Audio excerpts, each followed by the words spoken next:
Okay, so before we had Super Bowl and Shirkoli, which I didn't know about. I really have to check the schedule. Every time this happens, Rishon David asks me, did you check the calendar? The answer is always no, I never check the calendar. Sorry, I don't know when the last time, I think it was like maybe like November when I was like, hey, this really is, I have to do this. Yeah. Anyways, so, okay, so we left off last week, well, last time, whatever it was, Sunday, with two main, for our purposes, two main positions. We had those who felt that the minimum that the Gemara gives for tzedakah, the third of a shekel, is simply the logical continuation of the Machatzit HaShekel. That's the position of the Ramban, the Ralbag, the Ritva, the Malbim. And they just attribute the difference of a third and a half to deflation, right? What they call most of Alamidot. And then the positions who say, no, they're distinct. Tosfot, Marsha, Bach, Ibn Ezra. And we noted that how do you derive, for them the problem was how do you derive it from the Beit HaMikdash? So either through a Kal V'chomer, like Tosfot, right? If you have to give to institutions like the Beit HaMikdash, you definitely have to give a minimum to poor people, even when they don't ask you, right? Or you have to find poor people to give.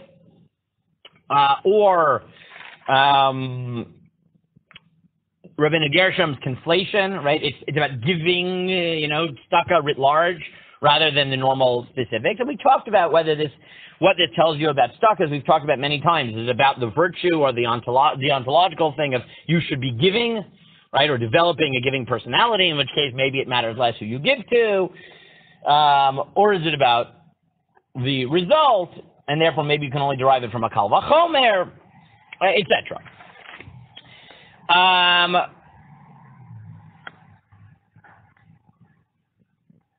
If you compare it, you still have a problem, because how can you derive tzedakah from something that's about the Beit HaMikdash?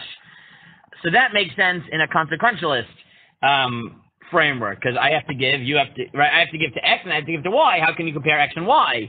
But what was the Ramban's answer? How did the Ramban say that Machatzit HaShekel is the same as tzedakah? How did he deal with that, even though they're different different addresses for your donations? He conflated them by saying that the giving is about, this giving at least, about kapara, meaning it's about focus on you. And once you're focused on the giver, so then the address of where the money goes to make less of a difference. And again, to reiterate the point that we had to say several times in response to Yaakov's question, is obviously, this is only relevant in our sugya where we're talking about the minimum that you have to give when nobody asks you. Right? Everybody agrees that if a poor person asks you for money, then it is usher for you to turn him away, because lo ta'ametz and lo tikvot. That's a different story. What we're talking about now is the minimum that you have to give when you don't have the chiyuv that is generated because someone said, please, sir, I want some more, right, or whatever. Oh, God, none of you have read any famous... Thank you. I was at least looking... What? Fine, at least be aware of cultural... I know, it's, please, sir, I want some... I got it, I can't do it. Please, sir, I want some... I can't do it. I want some more. In the orphanage, it's Oliver. Come on. Cultural literacy, people. Cultural literacy.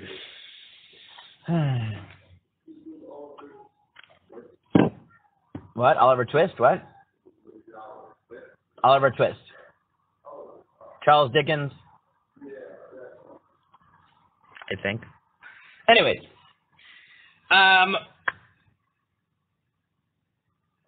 Okay. So now we'll let's flesh it out a little bit. So one of the implications here obviously is, well, how did we get to the magic number, a third of a shekel? Right? Why is it that even when no one asks you for money during the year, your minimum is a third? So if you think that this is a derivative of Machatzit HaShekel, what's the answer? It's a derivative of Machatzit HaShekel. God said a half a shekel. For whatever reason he said half a shekel. This is that. Right? The answer to that is simple. But obviously, if you think that this is a unique category, it's not for Machatzit HaShekel, it's a local halacha to tzedakah and not related to Machatzit HaShekel, and it best learned from a kal v'chomer from the Chemya. So then obviously what do you need? A source. You need a source. You need to figure it out. Right? You could say it's arbitrary, and maybe it is, but you need a source. So let's look at that. First, let's look at the Rambam and see what he tells us. Then we'll look at a few possibilities. So, Baha'ani v'shal de machsaro ve'ein yada notein maseget notein lo kefi hasagat yado. So the Rambam tells you, if a poor person comes and asks you for money, and you don't have enough to provide everything he needs, so how much should you give? What? He hasn't said that yet. Notein lo kefi hasagat yado. What is kefi hasagat yado? Well, you can. Meaning, if the guy needs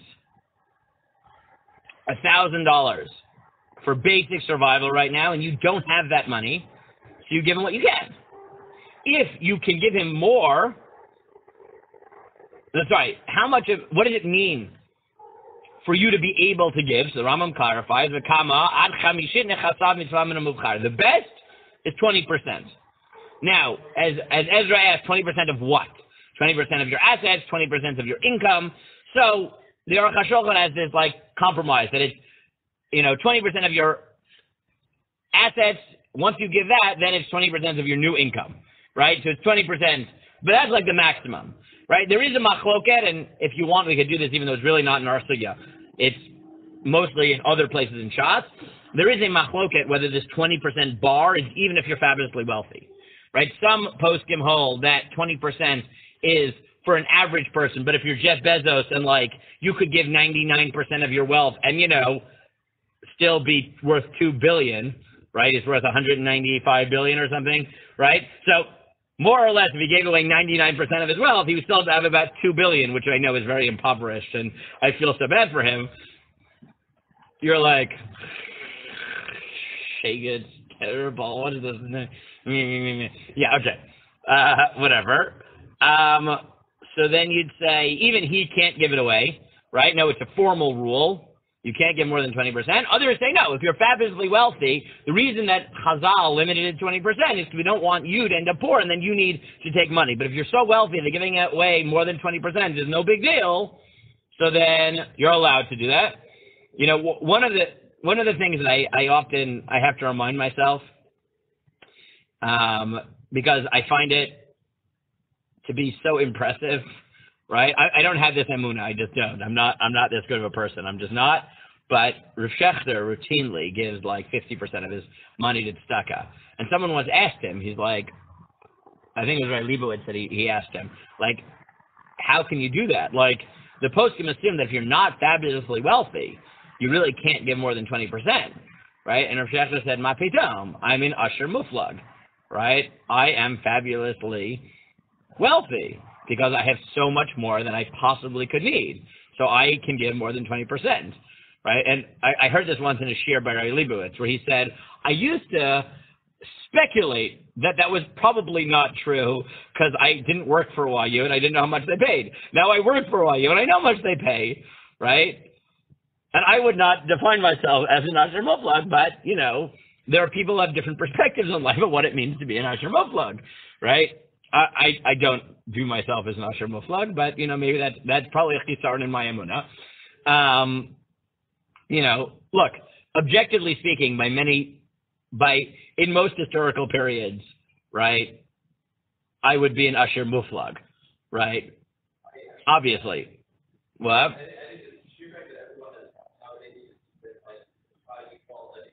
Yeah, I'm saying I have a house that can fit my kids. I have, I have a car. I have a yard. I have food. I don't sweat about money. By most standards, I have money in savings. All that stuff. What? What? I have a comma? Yes, I have a comma in my bank account. Yes, I understood the joke, But I also have bank accounts in 3 countries and investments in multiple countries.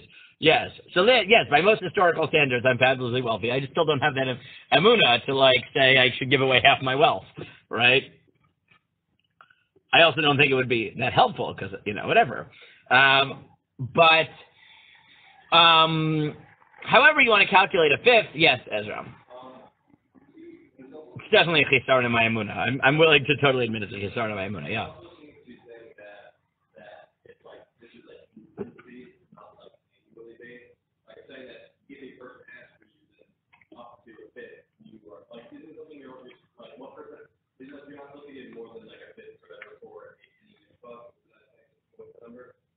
Yeah, so this may be about all mitzvot, I say, not just tzedakah, correct.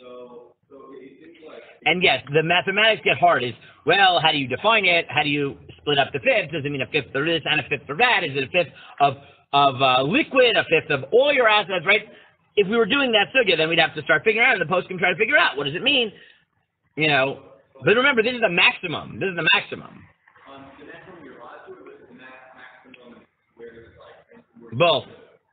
But if someone were to come up and someone were to be saying one fifth of their assets or whatever, and then another person were to come up and have stuff, would they be allowed to give that person? It just seems like correct, and that's why it gets a little bit tricky, and that's why the Aruch HaShulchan tries to figure out and saying no, it's maximum towards tzedakah per year is a one-time donation of fifth of your assets, and after that it's of income.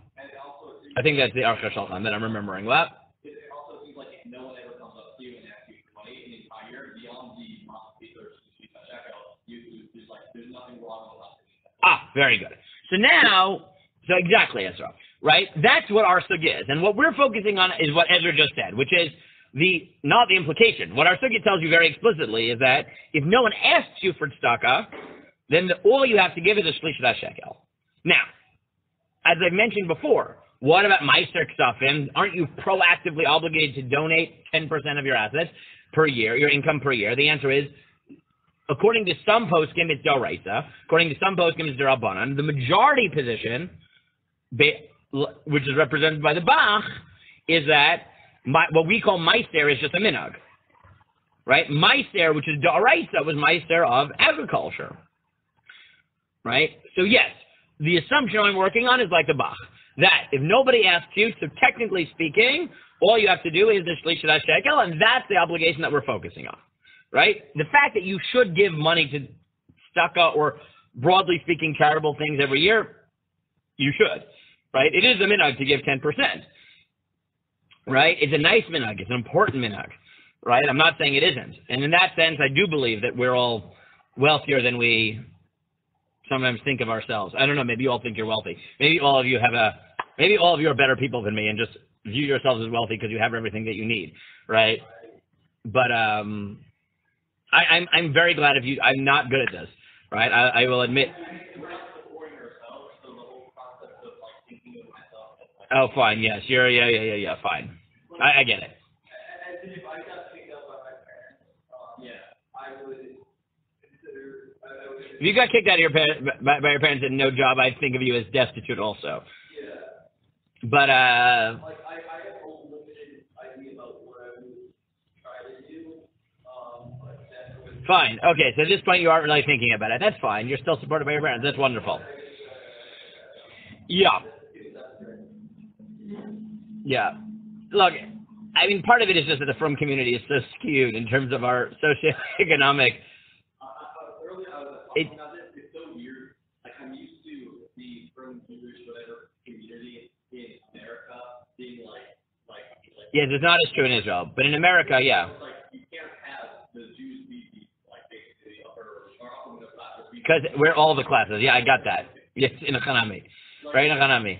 Look, yes, it was shocking. Look, it was shocking to me when I lived in Toronto because I made a good salary. Okay, I'm not complaining about my salary at all. I made a very good salary. I put a lot of money in savings, right? But I didn't view myself as rich. I was like a 25-year-old rabbi. I made a good salary for a rabbi. I put away good money, but everyone around me Toronto was a fabulously wealthy city, and the Frum community is insanely wealthy. Insanely. There are 5 Frum from Jewish billionaires in Toronto. Like, it's a fabulously wealthy city, like unbelievably wealthy. You have no idea, right? What?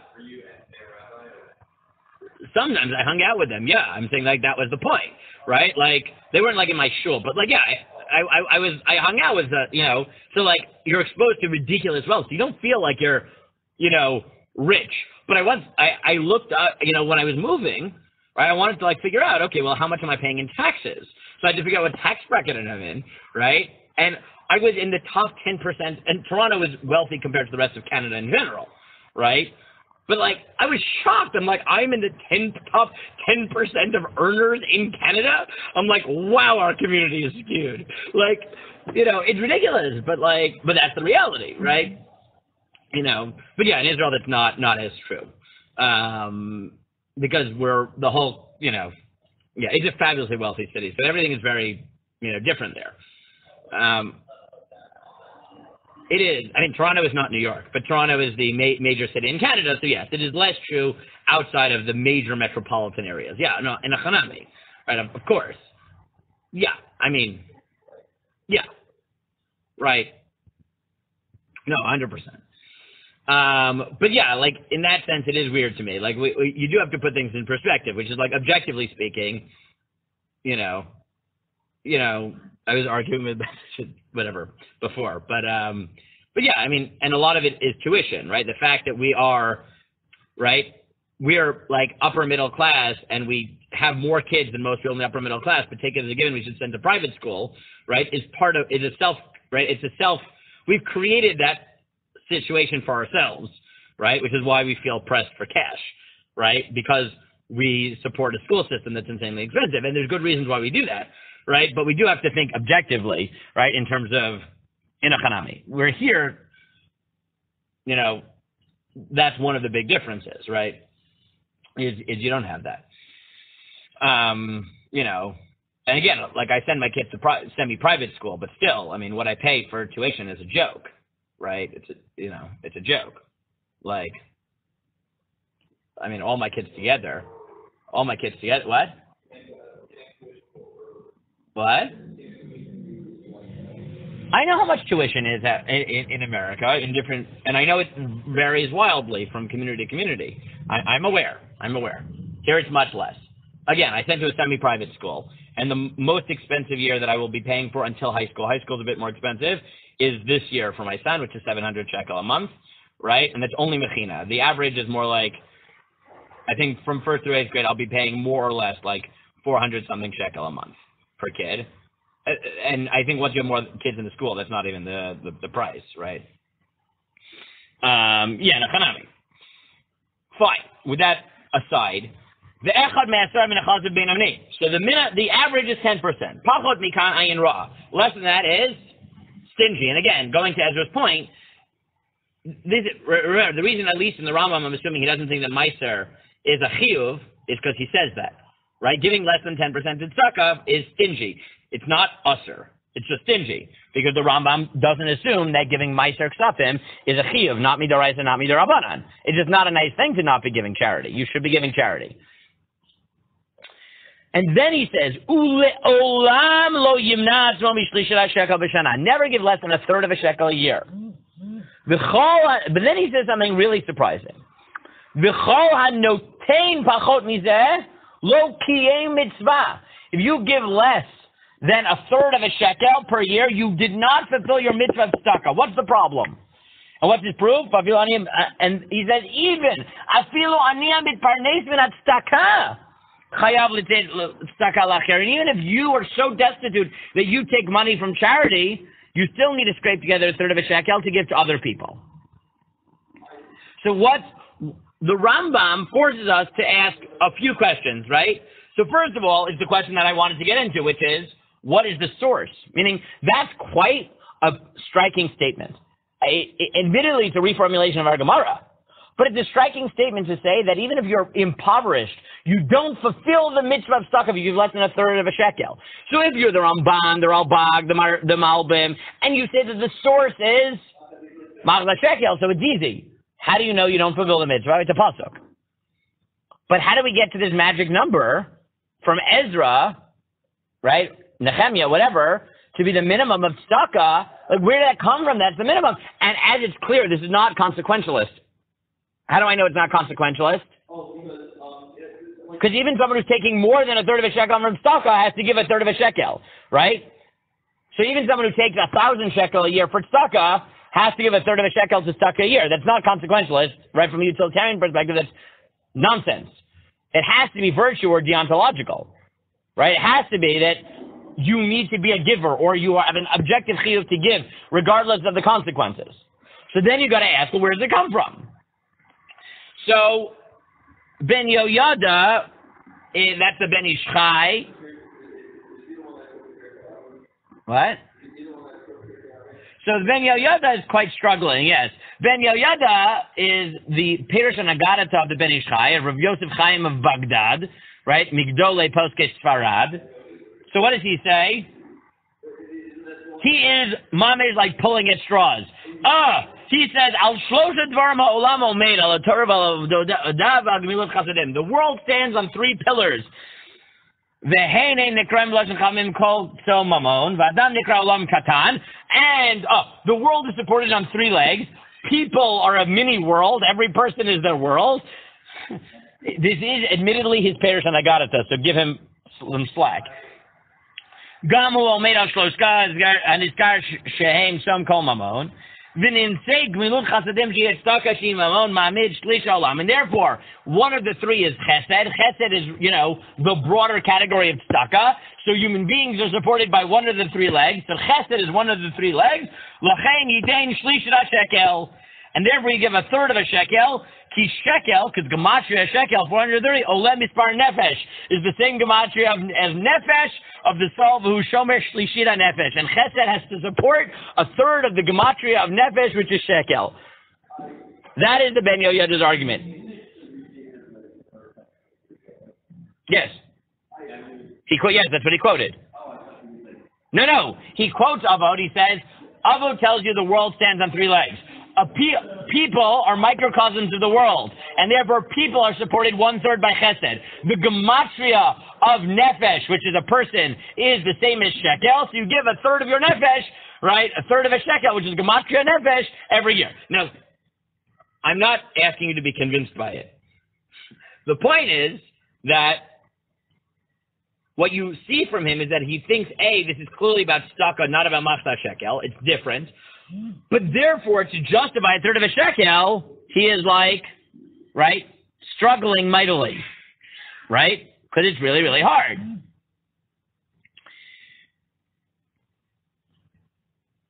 The Aruch HaShulchan tries less rarefied philosophical. What does the Aruch HaShulchan say? The Aruch HaShulchan has a bit of a convoluted argument, but at least conceptually, I understand what he wants from my life. The Aruch HaShulchan's conceptual starting point is that machzah shekel is not this. This is about tzedakah. So therefore, what does he try to figure out?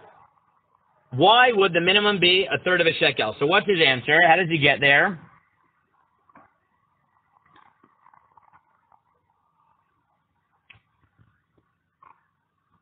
What does he say? Look, 3 lines down. Tam shlishit shekel lamdu chachamim zal mikra Nehemiah. Now, how do we get it? So how does he get there? So he has 2 possibilities. His first one is the one that logically makes a lot of sense.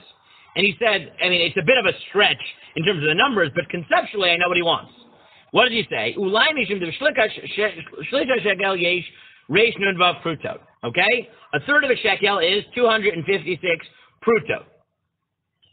Okay? I don't need to get to the math. Take his word for it. Okay? Now, what's a pruta?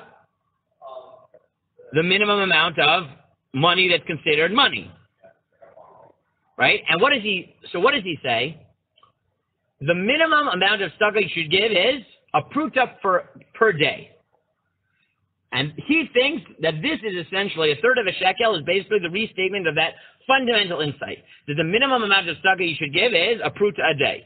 Now you'll tell me, 256 pruta, how is that every day? So he comes up with this very interesting math, which is 256 weekdays per year. What? 256 weekdays a year. What? Reish Nun Vav, 2, 5, 6. Right? Because he says if you subtract every Shabbos and every Friday when you're too busy to give tzedakah, and on Shabbos you can't give tzedakah because you don't handle money, so then you get to 256. Sort of, because he didn't subtract Yom Tov. I don't really know how you get to this, right? The math is a little bit questionable, right? But conceptually, what is he saying? It's also That basically, a shlish of a shekel means you are obligated to give a minimal amount of kesef every day. And that's how he gets the number. It's very questionable how he got there. Conceptually, it's nice. Beyond that, it's very weird. His second possibility is even weirder, which is it has to do with the wings of the chayot. I have no idea why the minimum amount of tzedakah is parallel to the wings of the chayot. This is totally beyond my intellectual capabilities. Yes, yes. I get it, because it is memedakisei. Because tzedakah, like the wings of the angels, somehow elevate God's throne. This calculus is mixes so much like mysticism, and it's beyond me. Fine. Yeah.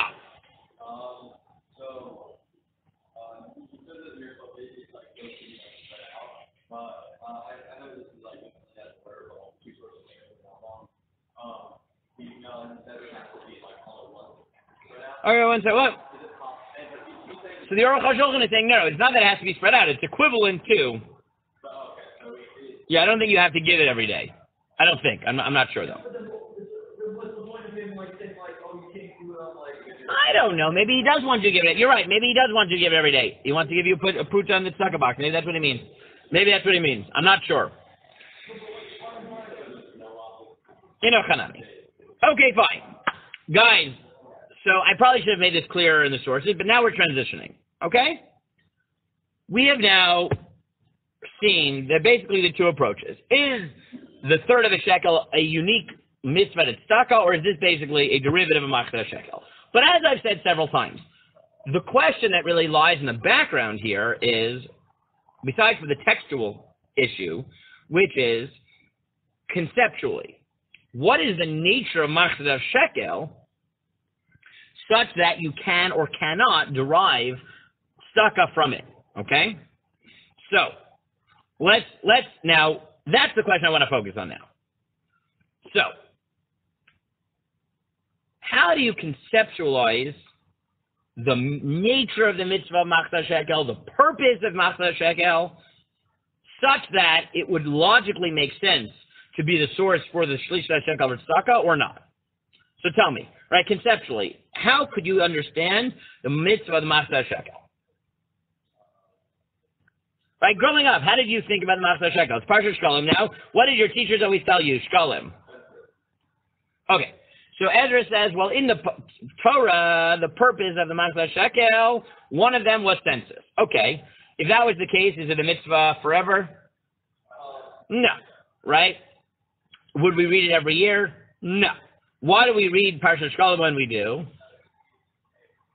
Oh, good. So good. So what is the second thing you always learn about Machatzit HaShekel? What?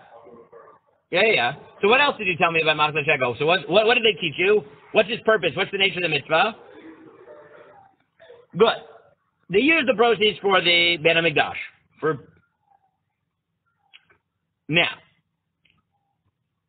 So now I have to ask you, is that the nature of the mitzvah? Meaning, the money is used for the Beit HaMikdash. But is the nature of the mitzvah, just like we asked by tzedakah, is the nature of the mitzvah consequence-oriented? Meaning, the mitzvah is to raise money for the Beit HaMikdash via Machatzit HaShekel, or what else might it be? Right? Virtue / deontological, meaning the mitzvah is to give Machatzit HaShekel, and once you're giving it, we have to put it somewhere, so we put it towards the Beit HaMikdash. So then Eli says, you're cheating. Maybe it's both, right?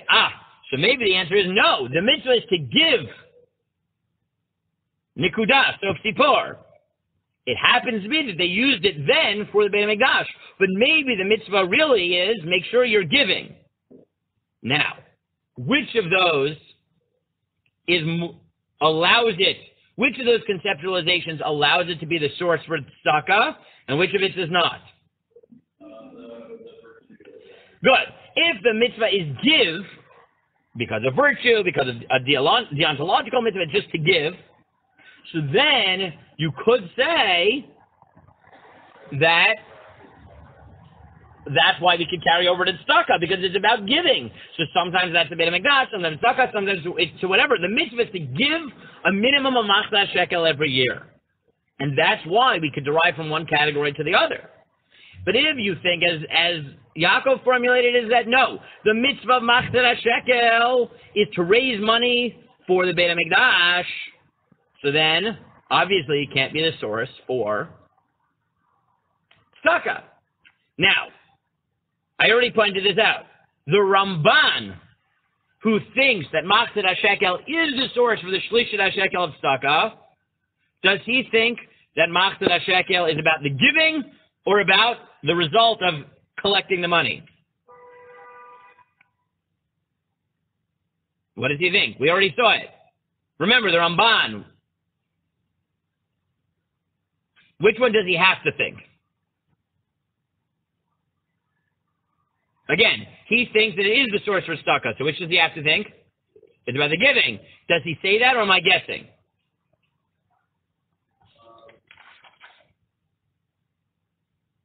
I'm not guessing. All right, how do I know? So go back to the Psukim for a second. Let's read the Psukim, and then maybe you'll remember where the Ramban got this conceptual notion. Okay? Let's look at the Psukim. Go back to 8. Vaydaber Adonai al Moshe lemor. God said to Moshe, Ki tisad rosh b'nei Yisrael ufkudeim v'natnu ish kofer nafshol Adonai b'fkodotam v'oyevam negef b'fkodotam. When you perform the census, you count the Jews, each person should give the kofer of his soul. Each one should redeem his soul. And there won't be a plague. Ze yitnu kol over al pekudim machatzit HaShekel v'shekel HaKodesh Hashem Gerah HaShekel HaShekel, no. Machatzit HaShekel Truma LaHashem.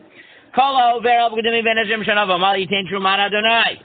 Ha'asher lo yarbet v'adal yo yamet mimachatzit HaShekel HaShekel latei Truma Adonai lichaper al nafshoteichem. ולקח את כסף הכיפורים מבני ישראל ונתת אותו אל עבודת אוהל מועד ויעל בני ישראל זיכרון לפני אדוני לכפר על נפשותיכם. What theme appears more than anything else in those psukim? Lechaper al nafshotechem. What's the purpose of giving the money? To atone. So the way, we'll look at the Ramban in a second, but how does the Ramban read the pasuk? The mitzvah of Machatzit HaShekel is to give. What does giving accomplish? It gives you kapara. The fact that you give to the Beit HaMikdash is accidental. Look how he reads the pasuk. He says, go back to Tedvav. Ha'ashir lo yarbeh, v'adal lo yamid mimachtzit HaShekel, latei et trumat Adonai lechaper al nafshotechem. The rich shall not give less. The poor should not give. The rich should not give more. The poor should not give less, so that you get kapara. And then you take the money that you collected for atonement and you give it to the Ohl Moed. But so what does the Ramban therefore think? The real mitzvah is giving. Why giving? It provides atonement. Once you've collected it, you need to do something with it. So in the time of the Ohl Moed, what did they do with it? 1 second. What's the problem? Okay, you're dealing with it? Okay, fine. Okay. Right? So what's the... Right, so what does he say? Right? The mitzvah is to give. Why give? Because it lets you get kapara. Where you give the money is incidental. In the time of the Ohl Moed, you give it to the Ohl Moed. And later on, you give it to tzedakah. And therefore, the Ramban says the mitzvah is to give. It's not about where it goes. It's to give, and that's why you can compare from one to the other. And if you look at the top of the second page, he says that explicitly. He says, Ki ein kofer hanefesh pachot mikein. because you don't get kapara for less. Now, I will note that even the Ramban will have to admit that we only borrow Machatzit HaShekel for the minimum, but not the maximum, right? I mean, Machatzit HaShekel is still slightly unique because it also has a maximum where tzedakah doesn't. So you got to figure out why that's the case, right? Could be you get kapara, and then in terms of the senses and whatever, so then there has to be a set amount so you don't get confused. But for the rest of history, there's no maximum, there's just a minimum to achieve kapara, right? You have to say something like that.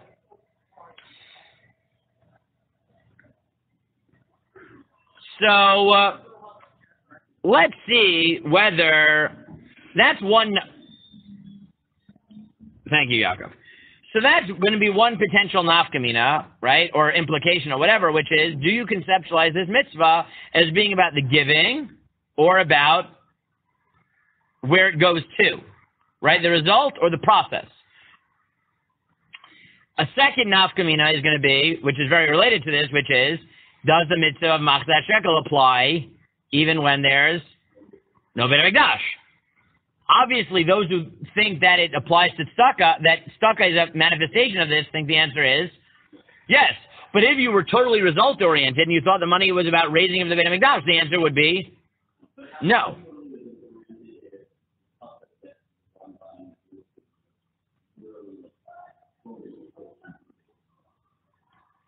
So you'll just say the Beit HaMikdash is the reinstantiation of the Oel Moed, of the Mishkan. So let's see which of these reads is more plausible as you go through the sources. So if you look, the Rambam, number 15, he says, Hu shetzivanu latet Machatzit HaShekel b'chol shana. It's a mitzvah to give the Machatzit HaShekel every year. What do you think? Process, result? Sounds like process. V'amru yitparach v'natnu ish kofer nafsho la'Hashem v'amru ze yitnu kol avera v'gudim v'nesrim. Ukvar itba'aru mishpatei mitzvah zon masechet shkalim. V'sham itba'er sham mitzvah zon in noeged al b'nei habayit. Oh no, the Rambam says it's process, but when does he say it applies? Only if not having the Beit HaMikdash. So now let's highlight it, let's sharpen it. I was pulling the wool over your eyes a little bit.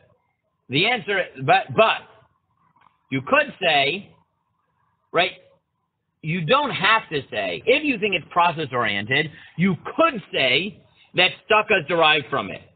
But you don't have to. Meaning, if you think it's result-oriented, that it goes to the Beit HaMikdash, you have to believe that once there's no Beit HaMikdash, it doesn't apply. But the opposite doesn't hold. You could hold that the mitzvah is process-oriented and still think that it's oriented around the mikdash.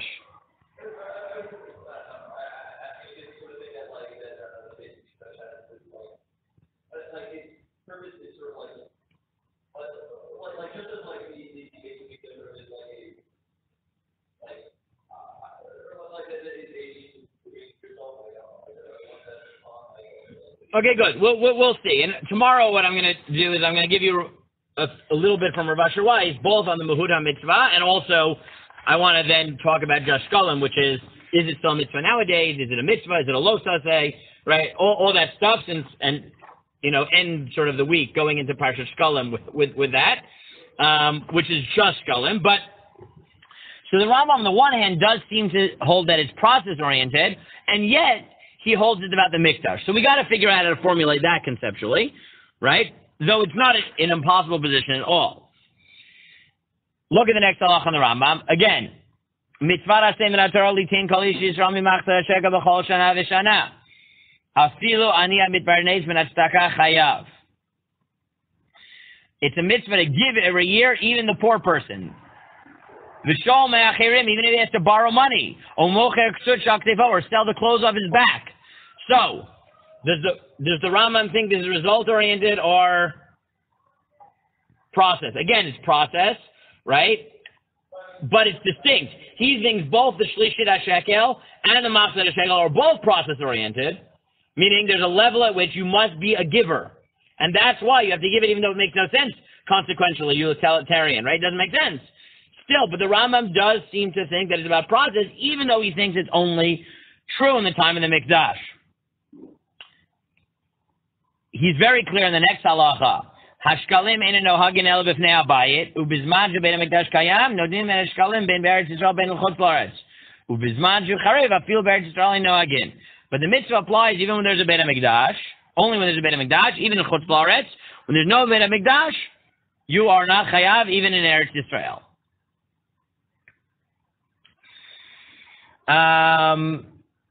The smog as well. Hashkalim ein nohagin el b'fnei habayit, shneimar v'lokach et kezav v'kippurim, v'natata oto avod ol moed, b'zman shavod ol moed v'chayot bo noheget, b'zman shebein hamikdash kayam, nonin hashkalim bein v'aretz bein chutz la'aretz, v'van shu charev afil Eretz Yisrael ein noheg. But we noted that you could, right, again, this is one directional. You could, if you think it's about process, think that it, and not about the result, think that it applies even when there's no Beit HaMikdash. We already saw that the Rizvah clearly holds that way. The Ramban clearly holds that way. Right? Because they think it goes to tzedakah. But theoretically, you could hold that even if you think that it has to go to the Beit HaMikdash. So how? So look at the She'iltot. So I told you, Ezra, I would ask you about Baya. Who is the She'iltot? He's not a real Gaon. He's in the Gonic period, Ravachai. But he was not, right, he was not actually head of the Gonid. Very good. He was like he was like a very, very, very intelligent man. Like very, in the Gonic period. Very good. In the Gonic period, and the Rosh Hashiva of Upadita died, and because the Rosh Hashiva had a personal grudge against him, even though he was the smartest guy and the best person for his job. There you go. Perfect. For politics, he didn't get the position, but he's very smart. And then he moved to Israel and then died later. Yes, and he wrote the She'iltot, which is written, I'll say to our parashiot. So the Rav Chai Gaon says as follows: She'iltot, the mechayvinan beit Yisrael mevad mitzvat shkolim. The mitzvah is for Jews to give shkolim shneimar ki tisat rosh bnei Yisrael ifkudehem. V'natnu ish kofer nafsho la'Hashem ifkodotam v'lo yivahem negef ifkodotam v'amar Rebbe Elazar.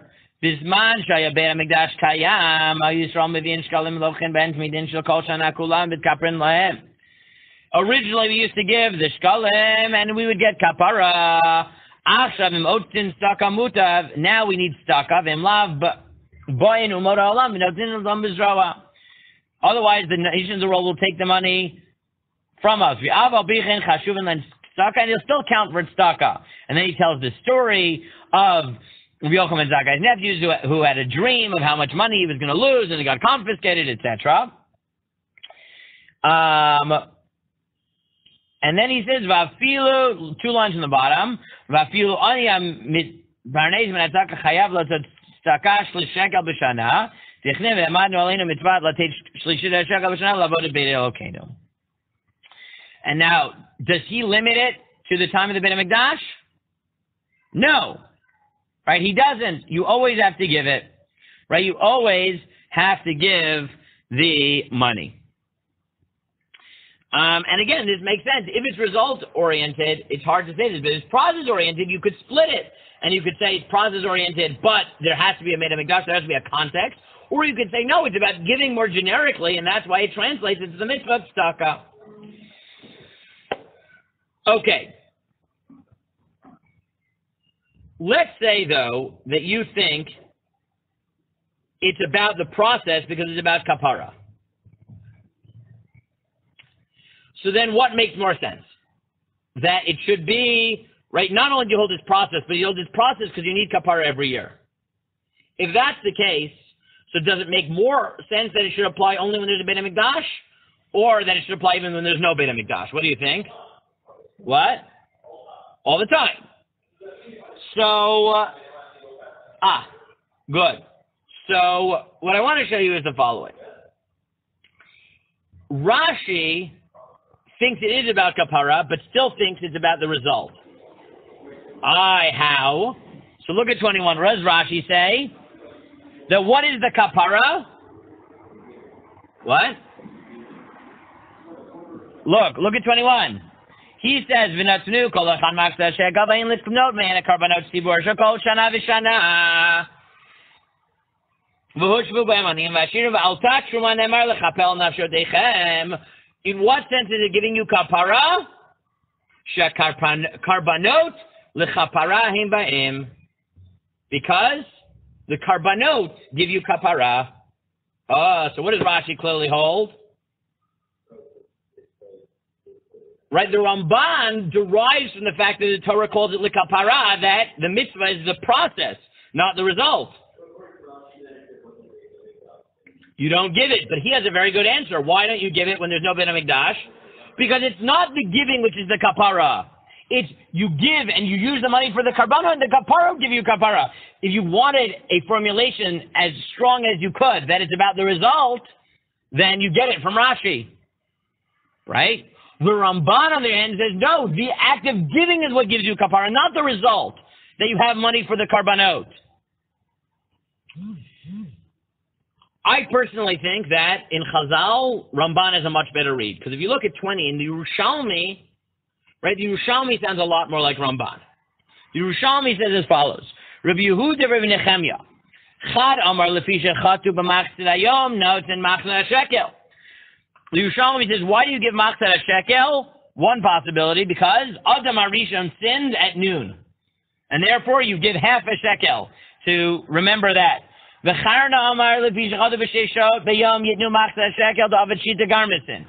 he sinned at 6 hours into the day, which is 6 garmisin, which is Machatzit HaShekel. Rabbi Yeshua, Rabbi Nechemya, Rabbi Yochanan Zakkai, Lefisha Avru al Aseret HaDibrot, Yenotin Golecha Vechad Asara Geira.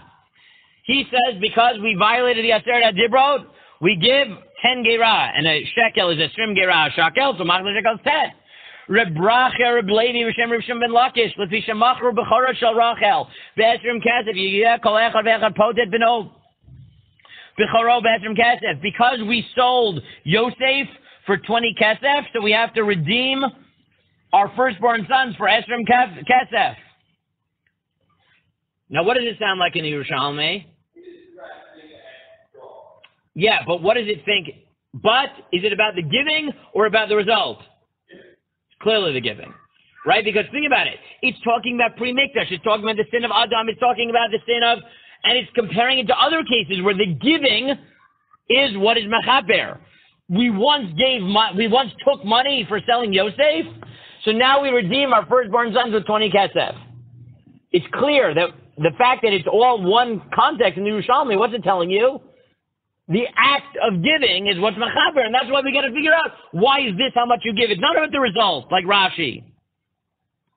Right? So I think that the Yerushalmi supports the Ramban's view, that the mitzvah of Machatzit HaShekel is the process of giving every year, rather than the result of the mikdash having money. But Rashi still thinks what? Oh, for sure. I'm just saying this particular mitzvah.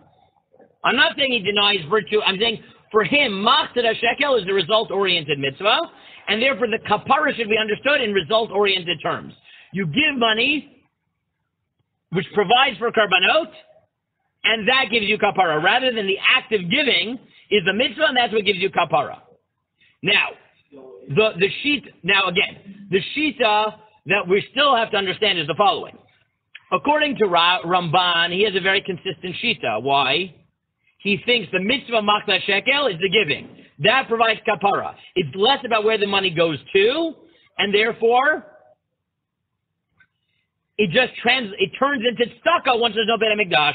Hence, half a shekel becomes a shlisha shekel, right? A purely result-oriented makes a lot of sense also, which is, Machatzit HaShekel doesn't apply nowadays, because the mitzvah is to give to the Beit HaMikdash, and tzedakah is something else, right?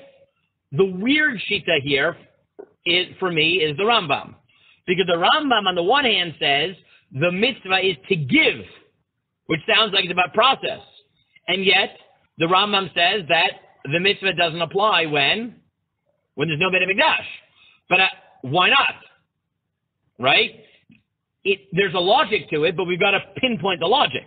Right? Because the two extremes make a lot of sense. If Machatzit HaShekel is result-oriented, meaning raise money via the Machatzit HaShekel for the Beit HaMikdash, so then it makes sense to say when there's no Beit HaMikdash, you can't fulfill it. If you think the mitzvah is give every year to develop virtue, to give you kapara, whatever, and you think that Machatzit HaShekel translates into tzedakah, so then it makes a lot of sense also. Hence, Rav Achai Gaon, maybe the Ritva, Ramban, Ralbag, Malbim. But if you think the mitzvah is a process of giving, lateit v'kol shana shana, so why is it limited to when there's a mikdash? Right? There has to be some sort of hybrid position, and that's what I want to get to, but let's leave that's going to be our goal, is the Rambam. Is that hybrid? Okay? Let's read one more source. The Torah Tamima,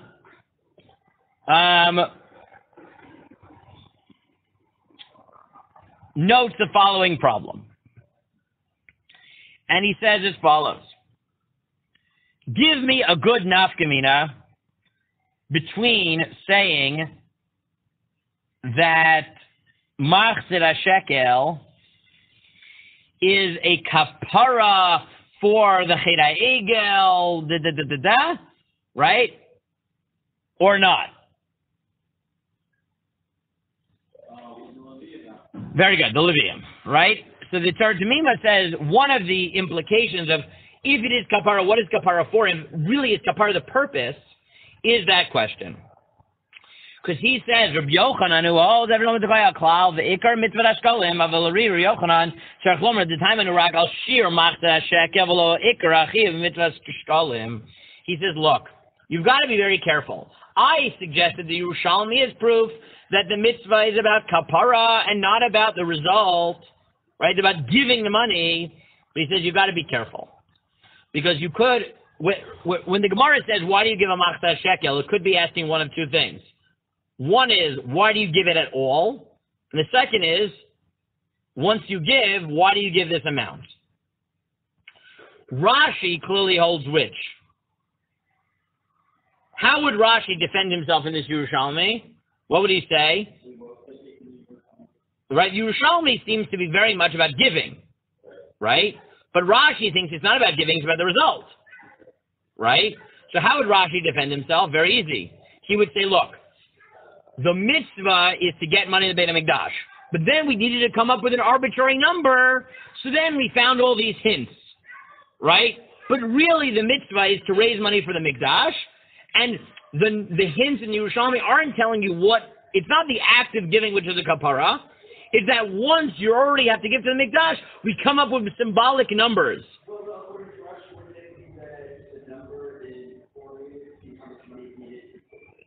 Or that, right? Fine. But really the mitzvah is just supporting the Beit HaMikdash. But if you think, no, the mitzvah is to give, and the kapara comes because you did certain sins, and that's why you give this amount, then if you didn't sin in those sins, then you shouldn't have to give. The Torah Tamima suggests that seems to be the nafkamina between, right, the nafkamina would be whether Leviim or Chayav. He said if the result is really, you're obligated to support the Mikdash, and then we come up with these symbolic numbers, then even if technically you don't need the kapara for the Egel because you're a Levi, you still have to give. Because it's result-oriented, raise money for the Mikdash. But if it's actually Maisa, the Maisa gives you the kapara, so if you didn't do the sin because you're a Levi, you don't have to give the money either. He himself suggests that this might be the difference between the different limudim in the Gemara and the Yerushalmi, where the Shita that says it's about the Egel thinks that it's actually the process of giving the same money from the Egel, right, that gives you kapara, Leviim are out. But if it's like from Adam Arishon, it sounds much more symbolic, where it's really about the result, and that's just enough to hang your hat on, right? And therefore Leviim would be chayav. That's what he suggests. And then he notes that our minhag of giving the Machatzit HaShekel is just a remez. It's not actually a chiyuv, but it's a remez to this.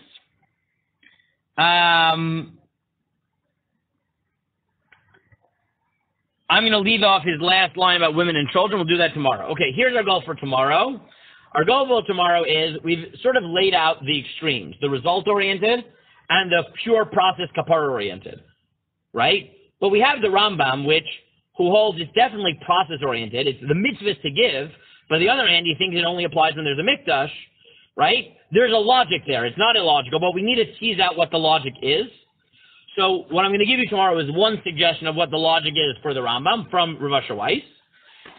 And the other thing I'm going to give you from Rav Asher Weiss is, okay, we've sort of talked about one way of thinking about Machatzit HaShekel, result-oriented or process, but we still need to think, well, what is the mitzvah? Is it a mitzvah aseh?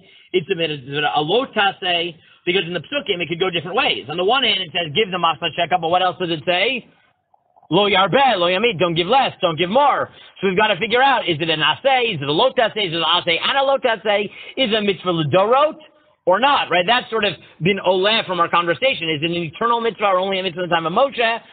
Tomorrow, what we're going to do is try to just figure it out, and if we have time, I'll talk about some of the nafkaminas of how you conceptualize it, of whether women are chayav, are they chayav in davening musaf, which is one of the nafkaminas to how you understand this. You're like looking at me, what the heck could that be? I didn't give you that in writing, but I will, but just so that you guys don't have any, so that, here.